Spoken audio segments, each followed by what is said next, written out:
It is rare that a month goes by in which I don't hear from someone about a problem they're having with their life insurance.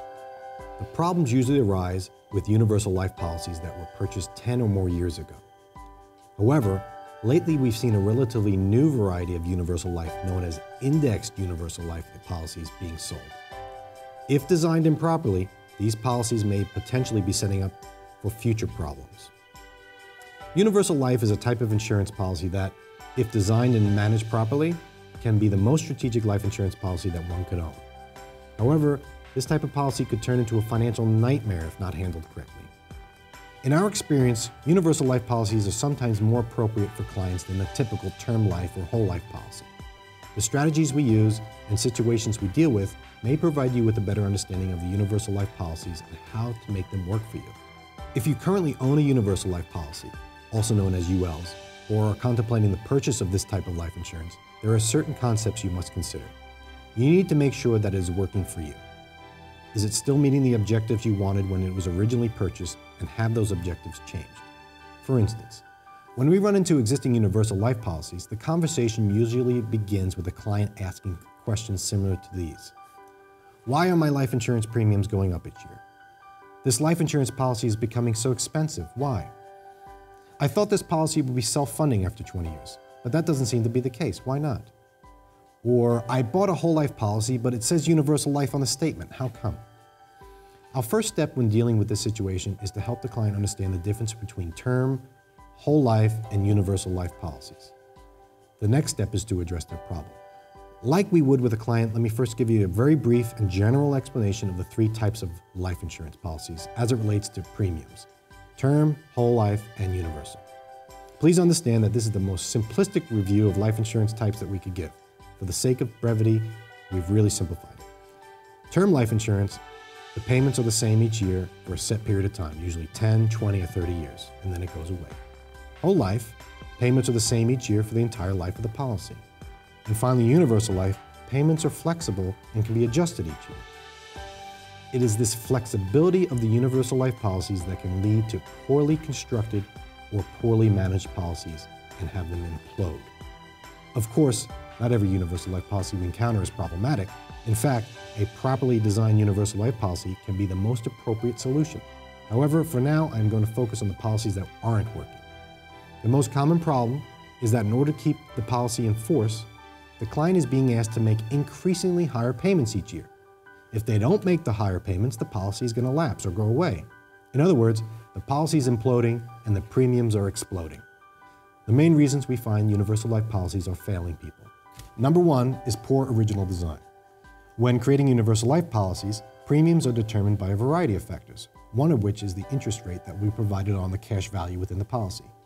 Most of the universal life policies we come across were issued in the 1980s or 1990s. At that time, interest rates on many things, including life insurance policies, were high relatively to today. The original premiums were often designed with the misguided belief that those relatively high interest rates would continue indefinitely. As a result, the cash value didn't grow as quickly as expected, and the ever-increasing cost of insurance chipped away at that cash value. These policies were simply underfunded, and a cash cushion was never created. These policies were designed with non-guaranteed and incorrect hypothetical numbers. The second problem is payments adjusted downward. Perhaps when the original policy was issued, the insured was comfortable with the premium payments. However, things change. The ability to lower payments in a cash flow tight time is a great feature of universal life policy, but it can also cause the policy to unravel.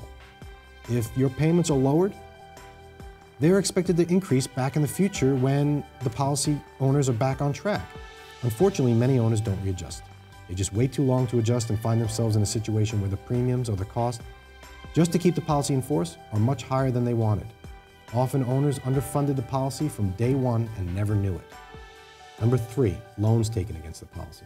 Similar to lowering payments in tight times, the policy can easily implode if someone takes a loan against it. The loan against the cash flow decreases the amount of interest gained. A policy loan can actually instantly put the premiums just to maintain the policy in force much higher than ever expected. The decrease or total removal of cash buildup means little or no interest to help pay for the policy. Is your universal life insurance at risk of imploding?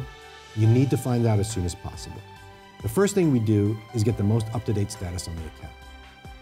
The main things to determine are: 1, what is the face amount or death benefit? 2, what is the net cash value, including any loans? 3, assuming the premiums stay the current rate, when will the policy lapse or go away? And 4, what is the required minimum premium needed to guarantee this policy remains in force through age 100, 120, 105, whatever the answer is. Based on these answers, you should know if your policy is doing what you need it to do. For instance, if my client is 65 and the answer to the question is, this policy will lapse in 6 years, that is usually a problem. So the required premium number, or the payment needed to keep the policy going, becomes the main focal point. The problem is that the required premium is not always easy to determine, especially from the insurance company. That's because you must stress the word guarantee when getting an answer. You certainly don't want an answer based on hypothetical interest rates and insurance costs again. You want the current guaranteed rate because you don't want to be in the same situation 4 or 10 years down the road. Most insurance companies will give that premium number right to you over the phone, but some will hold out and provide it only in writing through the mail. Regardless, you'll eventually get the answer, and it will most likely be a premium number that you're not pleased with. Otherwise, your universal life policy would not be imploding in the first place. So now that you know your new premium requirement to keep the policy in force through age, say, 105, you can look at your options. What are your options? Well, a lot depends on your unique policy and your current health situation. In the least, you can now work to maintain your existing policy while you explore alternatives. Now would be a perfect time to talk with an independent insurance agent at Dolphin Financial Group. We'll be able to help you figure out all your options and determine whether or not your universal life policy is at risk of imploding.